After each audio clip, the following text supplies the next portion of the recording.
Just to oh shoot, okay. Did not expect that. But yeah, I just want to say, okay, got it. Welcome everyone. Just to confirm, we do just have some house rules to everyone who's just in the audience. Just make sure if you're not presenting to just have your cameras are on, it doesn't matter, but just make sure your microphone's muted. Hosted by ToborTech. We're a 10th year veteran team, and we wanted to introduce Krakenpinion. Thank you so much for taking time to speak to us. And yeah, make sure to start whenever you're ready, and we'll have some questions that'll be popping in the chat. So yeah. Awesome. So, as you introduced, we are 8680 Krakenpinion. We're from Macon, Wisconsin. We've been to Worlds a couple times, including last year where we won the Control Award. We did a bunch of cool stuff. We made it to the conference finals. And this is our presentation about outreach and sponsorship. It's kind of behind the scenes, like under the robotic stuff, but it's still a really major part of your season. And it's super, super impactful in your community. So it shouldn't be overlooked at all. To start us off, we're going to go through some model events that we've run in the past and explain how they work with our whole season and our team as a whole. So Maya can take over with that. Yes. Okay. So a bunch of different outreach events. So they range in like technical events to local events. So our first event for the season is Robot in 30 Hours, which is our yearly kickoff event. It's a major event. We broadcast it live, and we have teams from all over the state invited to join us for this event. And then we have local events like Apple Fest and Rock the Dock, which is for us to show our community what we've been doing through the season and in past seasons. And then we also have a fun little like BattleBots thing for them to run and helps with our fundraising. And then we have technical events like meeting with technical companies like GenMet, which we met a couple weeks ago, and we got to view their factory and talk to them. And Maker's Fair, which is, what was it? It was a youth event at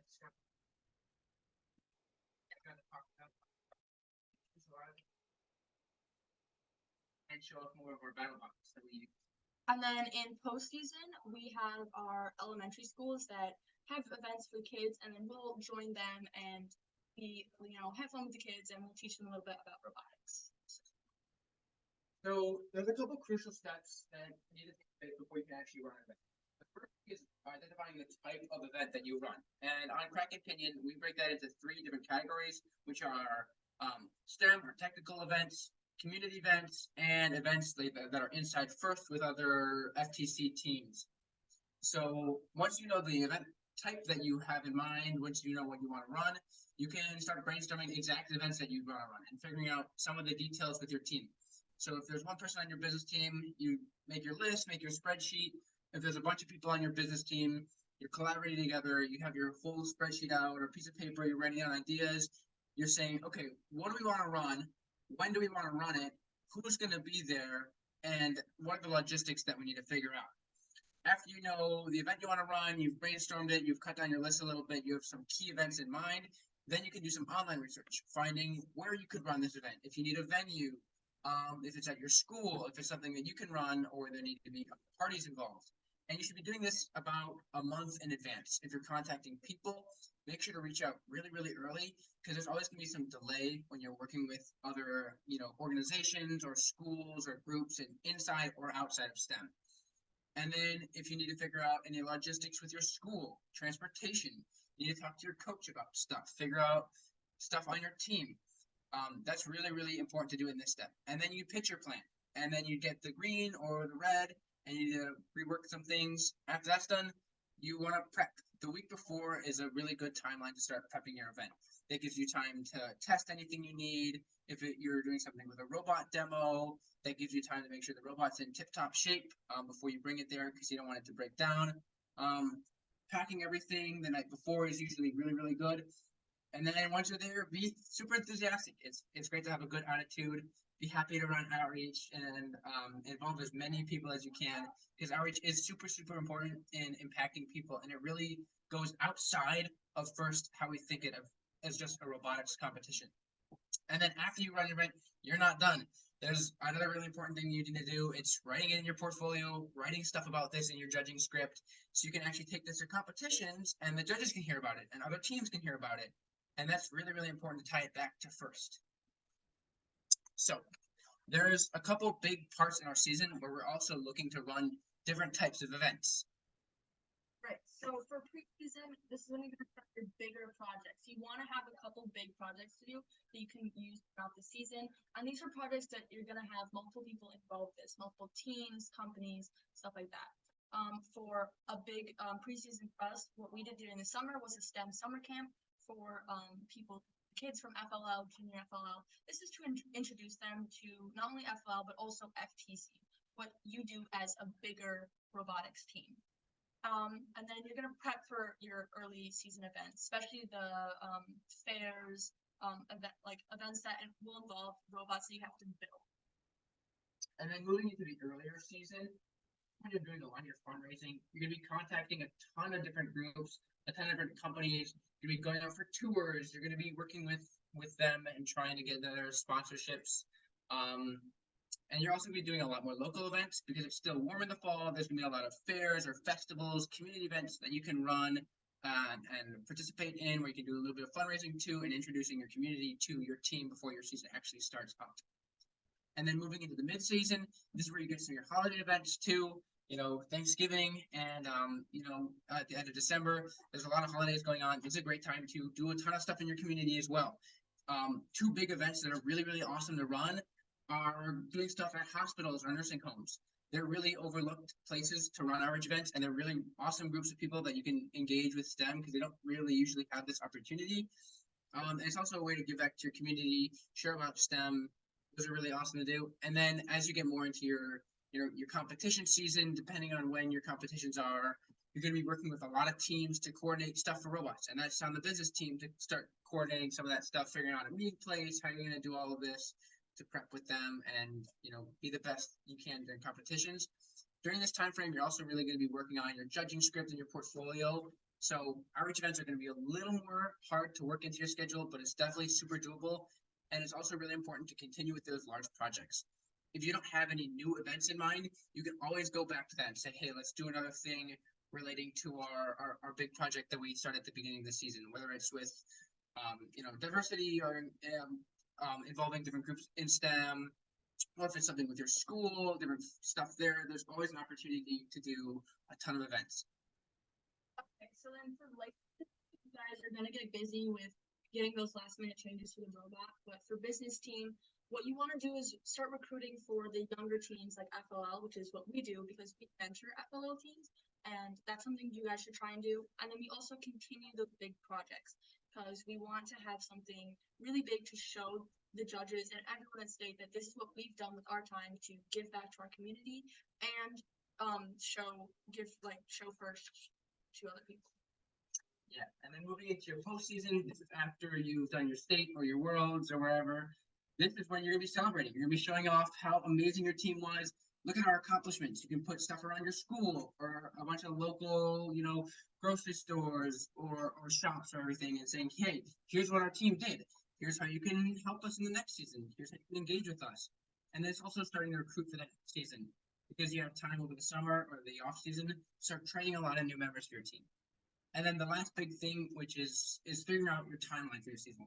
This is kind of what we use, and this is a great template for other teams, but we're usually running an event every other week because we have a 6-person business team. If that's not feasible, you got to plan, okay, when can we do some events? And we're usually planning months in advance. We already have our outreach planned for January and December, and we're figuring a lot of that out. So that gives us time to prep and work out logistics with our team and other organizations that we need help from. All right, but all of this is great, but none of it is possible if we don't have any money. And we get money through sponsorships. We have sponsorships through STEM businesses and our local community. First, what you want to do is research communities or companies that may sponsor you and also align with your values. Values are very important because companies will sponsor groups who promote the same values as them. This is very, very important because it will allow you to advocate for their company, also advertise what they believe in through the sponsorship with you. Getting a sponsorship from local businesses can also help spread your knowledge of robotics throughout your community. Setting up in-person meetings is also great considering it allows you to for more opportunities to build connections as well as helping you get pictures to fill out your engineering portfolio. There's also a question about any standardized FLL workshops or curriculum. We do a lot of mentoring with FLL teams, and usually it's depending on their season and what they're doing. In the off season, we do have a very planned out summer camp. So we're doing a lot of stuff involving core values, and we usually like to break it down into three different categories, which is time for teamwork activities, building challenges, and then coding challenges. That's how we kind of ran it over the summer to teach people about the widest variety of topics that they need going into a new season if they're just learning about it, or to refresh their skills before the next season.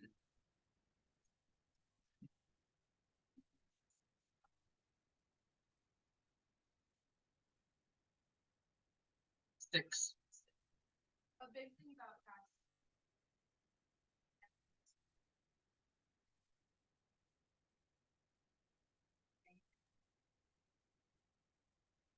And even then, if there's a large event that we're running, we're bringing in people from the build team, from the programming team to help with that event and set stuff up. Typically for large events, we want to have our team there because it really shows all of our teamwork. And like we talked about Maker Faire a little bit earlier, that was a really big event. That was almost the entire day. And we had most of our team there, about 10 or 11 members, to help set that up, to help run that event, and then to break it down at the end of the day. Continuing with our presentation and sponsorships. And on to technical or non-local sponsorships. These are other STEM businesses that will give you sponsorships in the forms of money, scrap metal, or other products that they could produce. First, we want to do is find companies that you think would be interested in sponsoring you and list them out with their names and their contacts just for later. Second, creating a form that they can fill out is very important so they can actually send you things or just even send you money. It's like 100% necessary. Then reaching out to those companies is very, very important through a call or email to let them know what your team has accomplished and the benefits that come through sponsoring your team, such as putting their company name on your shirts, your pit, or your robot. In our experience through our 13, 14 years of Krakenpinion, the earlier in the season that you send out the calls or emails, the better, and the higher chance you have of getting money or whatever it is you're looking for through that sponsorship with them. A little bit about what we talked about in pre-season. Months before August and then early September. You want to plan out all of your business so when it comes to the season, you can just fly through it really, really quickly and be focusing on actually doing outreach rather than just prepping stuff and getting everything together. Spreadsheets are really, really big. If you can get a spreadsheet, do some online research, find a lot of local businesses or technical businesses, get their name, what they do, their phone number, and then their email, and then you have a section for how you reach out to them and the response. That's really good. And then plan scripts to help you, call them, so you're not stumbling through it. Plan email scripts so you can send emails a little bit faster. And then have a couple different ones is what we use if we're reaching out to continuous sponsors that have sponsored us in the past, or new ones, technical or non-technical, so we can really get out to as many people as efficiently as possible. And then we want to make sure our sponsors feel very, very prioritized. So in-person meetings and virtual meetings are much better than just an email back and forth between two different groups. Do everything you can to engage them with first as well, because they're not just going to hand you a check and be like, okay, whatever. They want to hear about all the cool things that you're doing as well. They want to actually know what they're doing and how they're helping you in your season. Adding on to that, there's certain advantages that you can take advantage of. If you have past sponsors, let's say a company has sponsored you for the past 2 years, reach out to them again. They will more than likely be a lot more likely to give you more money this year than other newer sponsorships or sponsor opportunities with other companies. In addition, you should also can completely blanking on now, sorry. Parents and family, not only can them themselves send you guys money or support in any other way, but some like family members or coaches or just team members may have connections with businesses. That is a really big advantage because it gives you even more of a personal connection, like those in-person calls or meetings may give you, and even a higher chance that you might get that sponsorship. And then the next thing with this is planning out your tracking out partnership or different, competitions or finding the field, so then you know how much you made in your post and also your net. If you do more, to fundraise for your team, you know that you need to do that by keeping are like the biggest way to do this, and they're very, very good. Coordinate with your coach, because they're gonna get school and like the local governments as well if you're getting, donations from them and if you're applying for grants. Any questions? Otherwise, we can just keep talking. But I'd like to engage you guys as well. If you have something you want to say. Yeah, I know we had some in the chat, but I was super curious. You said earlier that you had a six-person business team. Yes. So I'm curious about what the process is, because for ToborTech, we have about three people that are on our outreach, and I'm curious what the communication's like between your business team and like the rest of you, everyone. Because obviously FTC, it's a 15-person team. Like, Yeah. is outreach something you try to get everyone involved with, or is it just that primary kind of group? A lot of the coordination for teams is like bigger outreach events, like we said, but also coordinating stuff to prep for competitions. Judging scripts and writing down stuff about our robot in our portfolio is where we see the most need for communication between two different groups on our team. And we'll usually have like a representative say there's a SWOT that needs to be written or a pro contract that needs to be written about a part to log it. We send someone from the business team over, they'd be like, okay, we need to write this thing. The building member would still be able to work, but also just talking to them, and the notebook member would write it down on like a computer or whatever. And then for playing outreach, a lot of it, because we have a larger business team, can be done just in our business team. But we're always looking for people who want to go out and do outreach because it is a really fun thing to do, to be able to like engage with your community and just enjoy the event. Which is why play doesn't help you prepare for that event, but also helps you get a head count of who all can come to that event. Because the more people you have, the better, as then it gets less hectic trying to all that stuff. Yes. That makes a lot of sense. I think we had one more, or it was from Liam. It says, "Do you have any standardized FLL workshop curriculum you use?" I know you said earlier that you mentor kind of an FLL team, and I think he's asking like, do you make a new curriculum every year, or is there like a format that you stick with? Usually it's the same every year because the season does tend to have like the same general themes with their skit and their project and then their robot games. It can be broken down meeting by meeting. Usually it's only a couple members of our team, just our business members. They'll go over to their meeting and help them out with whatever they need. So they might have a coach that's like, oh, we're working on such and such today, and you can pitch in where it's needed. You can help them go over their judging stuff, which is what me and Maya did recently because they have a competition on Saturday. So we went over all their judging stuff, and then they have rubrics about it, so we can say, okay, here's what you might need to improve. Here's what you're doing really, really well, and that you should keep. But usually the seasons are the same every year with the robot games. The coding is going to be usually the same, and it's going to be block code that they're using, so you can help teach them that really, really easily. Especially if you have a programmer on your team that can come in to teach them. They'll get it right away. And then building is Lego, so it's fairly understandable by any member of your team. You can say, hey, well, do this. It's really easy to fix stuff on their robot if they need help with that. And then the biggest thing with FLL is just teaching them teamwork. And you're going to get that through working with them. It's not going to be a slideshow presentation because they're kids. They want to learn through actually doing things. So the more you can engage with them is really the better. That makes a lot of sense. Thank you. And then yeah, feel free to. There might be more that pop up throughout, but feel free to continue. Okay. That's the main like content we had for our slides. We can start talking about different events that we've run in the past.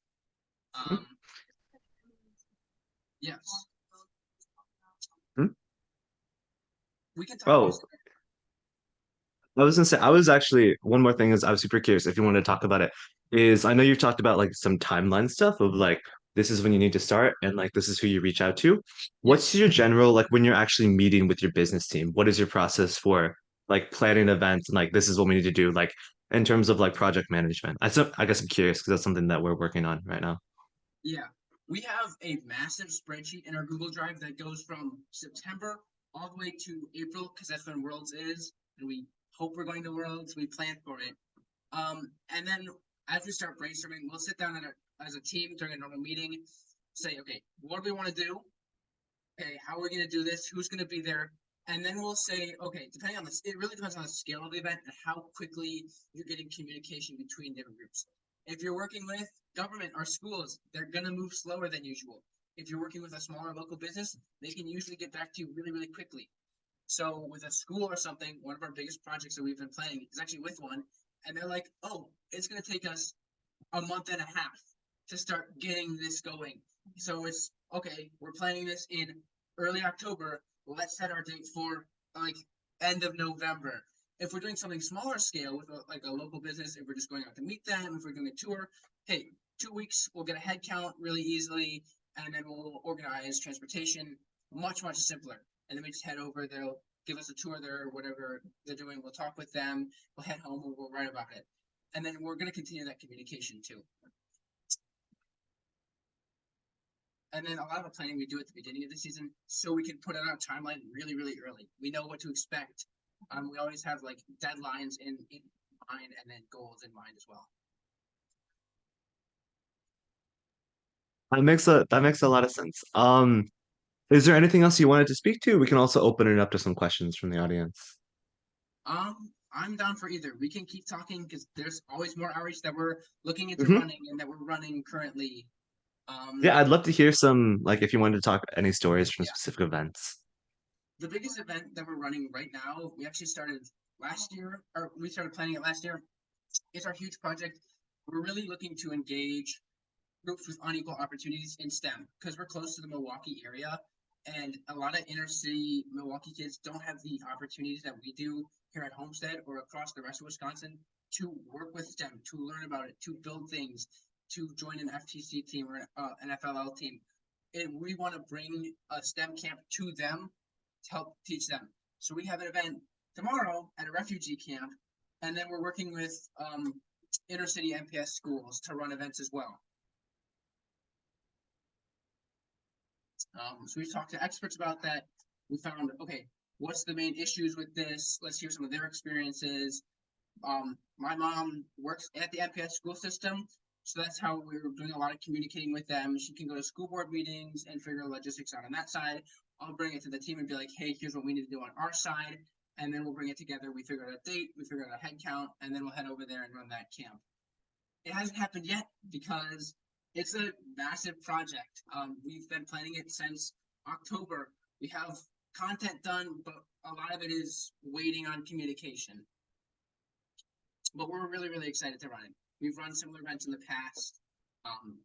So it's something that's really, really impactful, making a huge difference on these people's lives. And it's just a great thing to do. I'm really excited for it. That's super cool, actually. That sounds like a really impactful event, especially like helping people who like don't have the same access to these opportunities. Oh, I think Yeah. there's another question in the audience that says, do you quantify the impact of outreach events, or is it kind of like, is it more spontaneous and organic the way that you kind of define them? There's three big things we use to quantify our season outreach, which is man hours. So that's the total number of hours times the people that were there. There's the number of people reached at an event, and if it's an official event, you can usually get a good head count.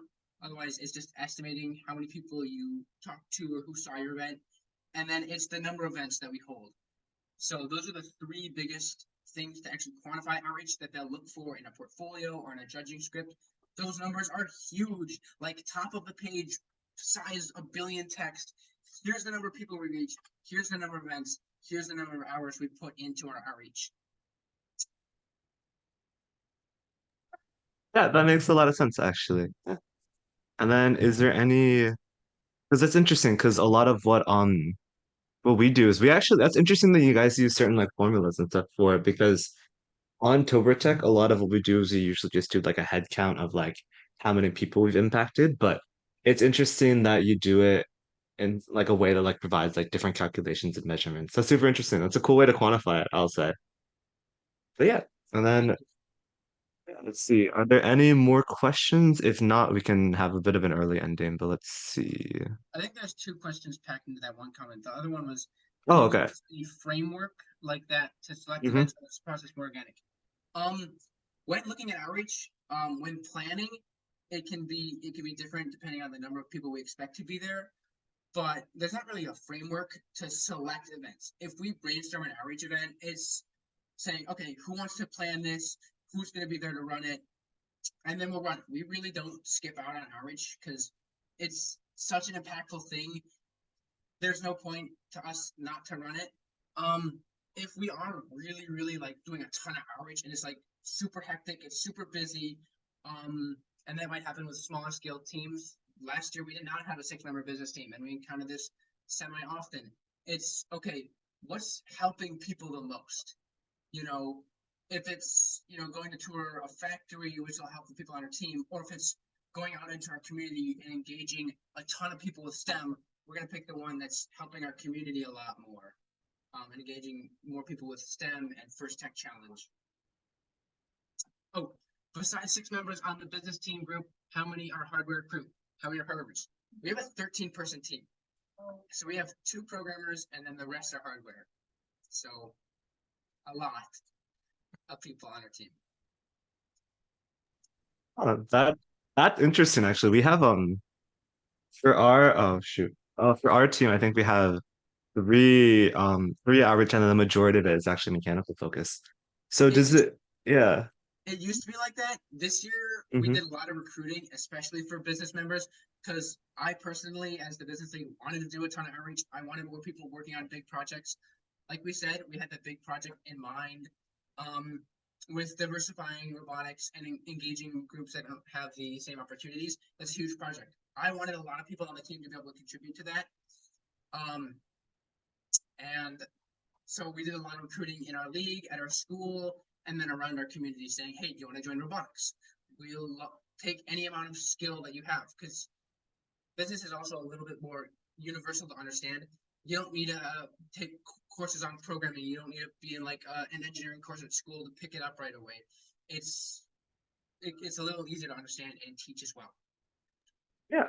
So And then how do you balance? Because I know for our team, one thing that we're constantly doing is we have a lot of hardware people and we have a lot of like software members who are constantly like running back and forth modules. But that's because we have 15 members on our team. And mhm. then we also have like a super big hardware team. If you have around like 5 hardware and a couple programmers, what's the kind of balance looking like between business and then like technical things on your team? During the meetings, we usually plan out what we want to do, figuring out, okay, here's our bigger goals. What do we want to do during this meeting? And we'll say, okay, who wants to do what? So if we're designating tasks, I'd say I'm going to do stuff for our big project. Nathan's going to work with the building team to figure out stuff to write the judging script. And then Maya might be working on a separate outreach event. So it's something like that, having our meetings planned in the first 10 minutes, and then we can just get to work and keep working using our time very efficiently. Yeah, that makes a lot of sense. All right. Well, Krakenpinion, thank you so much for joining us. Let me see. Before we go, are there any more questions? No, I think we're good. Well, thank you so much. Absolutely. We're really grateful to have you here. This has been an amazing presentation. I've been taking a lot of notes, kind of in the background. I'm like, oh, what can we do for our outreach? So thank you for that. Yes. We really And appreciate it. And then, if any more questions come up, you can always email us at krakenpinion@gmail.com, oh yeah, or let me put that in the literally any social media. We're everywhere. you want to drop your like at or something in the chat so people can see? Yeah. Okay. Just a few. Yeah. Okay, let's see. I can also put all right. Well, thank you so much. I think we're gonna end the meeting now, and then we'll let you know about in terms of the recording if you want to send it and then everything like that. So thank you so much. We really appreciate you coming out here to give this Absolutely. presentation. So thank you. Yeah, we Thank you hope for you all have a hosting. good day. Yeah, You of course. too. This has been so much fun. And feel free to come to any of the other sessions. We'll see. But yeah, thank Absolutely. you.